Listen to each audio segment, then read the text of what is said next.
శుభ సమయం వచ్చేసి ఈ రోజున ఉదయం 6:50 నుండి ఉదయం 8:20 లోపల, మరలా మధ్యాహ్నం 12 గంటల నుండి 1 గంట లోపల.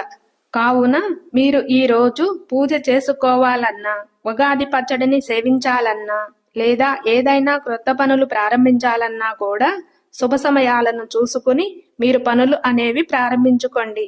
ఇంకా ఈ ఉగాది రోజున తప్పకుండా పాటించవలసిన 3 నియమాలు ఏమిటి అంటే, ఉగాది పండుగ రోజు ఉదయాన్నే నిద్రలేచి తైలాభ్యంగన స్నానము చెయ్యాలి. అంటే నువ్వుల నూనెను ఒంటికి పట్టించి తలారా స్నానం చెయ్యాలి. అలాగే ఈ రోజున క్రొత్త బట్టల్ని ధరించాలి.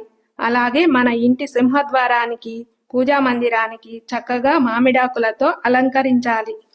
ఉగాది పచ్చడిని సేవించడం, పంచాంగ శ్రవణం చేయడం, ధ్వజారోహణ చేయడం, ఈ నియమాలను ఉగాది పండుగ రోజున